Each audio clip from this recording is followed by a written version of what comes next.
మన ప్రభు అయిన యేసుక్రీస్తు నామంలో అందరికీ వందనాలు. ఈరోజు దేవుని వాగ్దానం, నేను నీ పాపములను జ్ఞాపకము చేసుకొనను.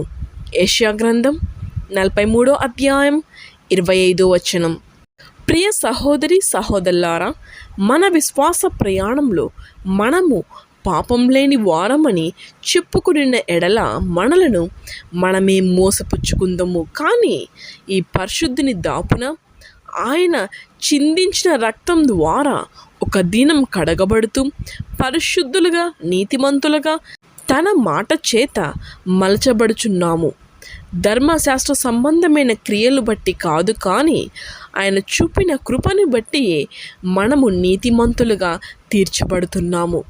కోట్ల సూర్యకాంతులు ఆయన ఎదుట నిలవలేవు. అటువంటి తండ్రి ఎదుట మన పాపములను జ్ఞాపకం చేసుకోగలడా? మనము ఆయన ఎదుట పురుగు, ధూళి, దుమ్ముతో సమానము. మన బ్రతుకు, మన జీవము, శ్వాస అంతా ఆయన్నే.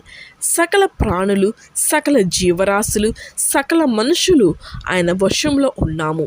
ఆయన మన మీద చూపిన కృప, ఆయన ఇచ్చిన గొప్ప రక్షణ, ప్రేమ విలువకట్టలేనిది. కాబట్టి ఆయన కృపను వ్యర్థం చేసుకోకుండా కృతజ్ఞులమై ఇప్పటికైనా పాపపు జీవితాన్ని విడిచిపెట్టి ఆయన వైపుకు మళ్ళడానికే ఆయన ఇచ్చిన ఇంత గొప్ప రక్షణ. తండ్రిగా, ఒక తల్లిగా సర్వమును తప్పిపోయి పాపపులో ఊబిలో పడిన నీవు తండ్రి పిలుపును గ్రహించి మళ్ళీతే తిరిగి సమస్తాన్ని ఇచ్చి అందరి ఎదుట సాక్షిగా నిలిపి బలపరిచే దేవుడు. ఆమేన్. ప్రార్థించుకుందాం. పరిశుద్ధుడా, ప్రేమగల తండ్రి, కృపగల దేవా, నీకు వేలాది స్తోత్రాలు యేసయ్య. నువ్వు ఇచ్చిన వాగ్దానానికి నీకు వేలాది స్తోత్రాలు యేసయ్య. నీ వాగ్దానంతో నైనా తండ్రి మమ్మల్ని ధైర్యపరుస్తున్న విధానం బట్టి నీకు స్తోత్రం నైనా తండ్రి. నిజంగానైనా తండ్రి మా పాపాలను నువ్వు క్షమిస్తామంటున్నావు యేసయ్య. ఇంకా చాలు యేసయ్య జీవితానికి యేసయ్య. నైనా తండ్రి ఇప్పటికైనా మేము తెలుసుకొని నైనా తండ్రి మా తప్పులను క్షమించిన యేసయ్య నీ వైపుకు మమ్మల్ని నడిపించి యేసయ్య. నీకు స్తోత్రం నైనా. నిజంగా గొప్ప దేవుడవి యేసయ్య నైనా తండ్రి. నేను నీ పాపంలో జ్ఞాపకం చేసుకును అంటున్నావు నైనా తండ్రి. యేసయ్యా నీకు స్తోత్రం నైనా తండ్రి. ఇంత గొప్ప వాగ్దానానికి మా జీవితంలో నువ్వు దయచేసింది నీకు స్తోత్రం నైనా. మేమందరం నైనా తండ్రి ఇది తెలుసుకుని నైనా తండ్రి ఇప్పుడు నుంచి నైనా తండ్రి మా పాపాలన్నీ తొలగించి వేసుకొని యేసయ్య నీ వైపుకి మమ్మల్ని నడిపించుకో యేసయ్య. ఇప్పుడు నుంచి నైనా తండ్రి నిన్ను స్తుతించుకునే సమయం, నిన్ను ప్రార్థించుకునే సమయం మా జీవితాలను మేము దయచేసుకునేలాగా మమ్మల్ని నడిపించుకో యేసయ్య. నైనా తండ్రి నీకు స్తోత్రం నైనా తండ్రి. రేపు నుంచి నైనా తండ్రి 40 రోజులు నైనా తండ్రి నేను నీ ఉపవాసంలో ఎంతో మంది బిడ్డలు నేను ఉంటుచుండగా నైనా తండ్రి ఆ బిడ్డలకు నువ్వే తోడుగా నడిపించి వేసేనైనా తండ్రి. ఎవరెవరు ఏ ఇబ్బందులతో, ఎవరెవరు ఏ కష్టాలతో నైనా తండ్రి ఉపవాసంతో నైనా తండ్రి నా ఎందు నేను బలపడాలి, నా ఎందు నేను దేవుడు నా ఎడలు జరిపించాలని బిడ్డలు ఎంతో మంది బిడ్డలు నైనా తండ్రి ఉపవాసంతో నుంచి ఉండబోతుండగా నైనా తండ్రి ఆ బిడ్డలను బలపరచునైనా తండ్రి. ఆ బిడ్డలకు నువ్వే తోడుగా అండగా నిలబడు యేసయ్య. ఏ బిడ్డనైనా తండ్రి ఏ కొరతతోనైనా తండ్రి బిడ్డలునైనా తండ్రి నేను ప్రార్థిస్తున్నారు యేసయ్య. ఆ బిడ్డలకు దాని నుంచి విడుదల దయచేయి యేసయ్య. నీకు స్తోత్రం నైనా తండ్రి.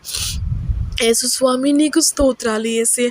నువ్వే బలపరిచిన తండ్రి 40 రోజులు నైనా తండ్రి నువ్వు పడిన కష్టాలు, బాధలు యేసయ్య నైనా తండ్రి మేము కొంచెంసేపు కూడా మేము భరించలేము ఆ బాధలను యేసయ్య. మా కోసం నేను నీ రక్తాన్ని చిందించినావు నైనా తండ్రి.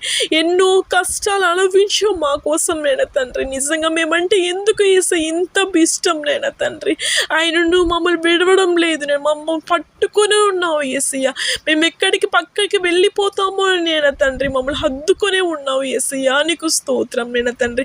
మేము కూడా అది తెలుసుకుని నేనా తండ్రి ఇప్పుడు నుంచి మా జీవితాలలో నేనా తండ్రి మార్పులు దయచేనైనా తండ్రి. ఇప్పుడు నుంచి మాలో మారు మనసుని కలగచేయి యేసయ్య. నీకు స్తోత్రం నేను.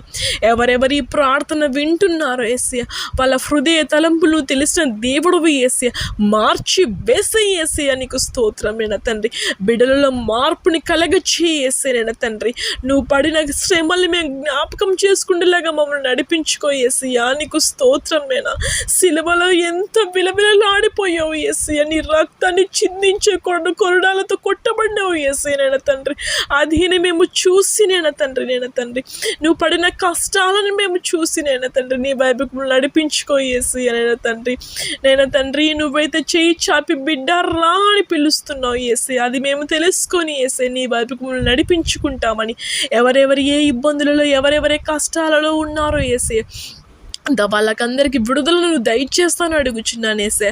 ఈ 40 రోజులు నీ వైపుకు నేను బలపడేలాగా, నీ వైపుకు నేను తండ్రి మీ వాక్యం చదువుకుని నీ ప్రార్థన చేసుకునేలాగా మమ్మల్ని నడిపించుకో యేసయ్య. నీకు స్తోత్రం. నేను ఈ 40 రోజులు అనేది కాదు యేసయ్య నేను తండ్రి, ప్రతిరోజు నేను స్తుతించుకునే సమయం, నిన్ను ప్రార్థించుకునే సమయం, నీ వాక్యాన్ని చదివే సమయం మాకు దయచేయి యేసయ్య. నిజంగానైనా తండ్రి ఈ 40 రోజులు మేము ఉండడమే కానీ ఆ తర్వాత మళ్ళా యథాస్థితిలో మేము వెళ్ళకుండా యేసయ్య నేను తండ్రి ప్రతిరోజు నేను ముందు పెట్టుకొని వెళ్ళేలాగా మమ్మల్ని నడిపించుకుంటామని నజరేయుడగు యేసుక్రీస్తు నామమున ప్రార్థిస్తున్నాను మా తండ్రి. ఆమేన్.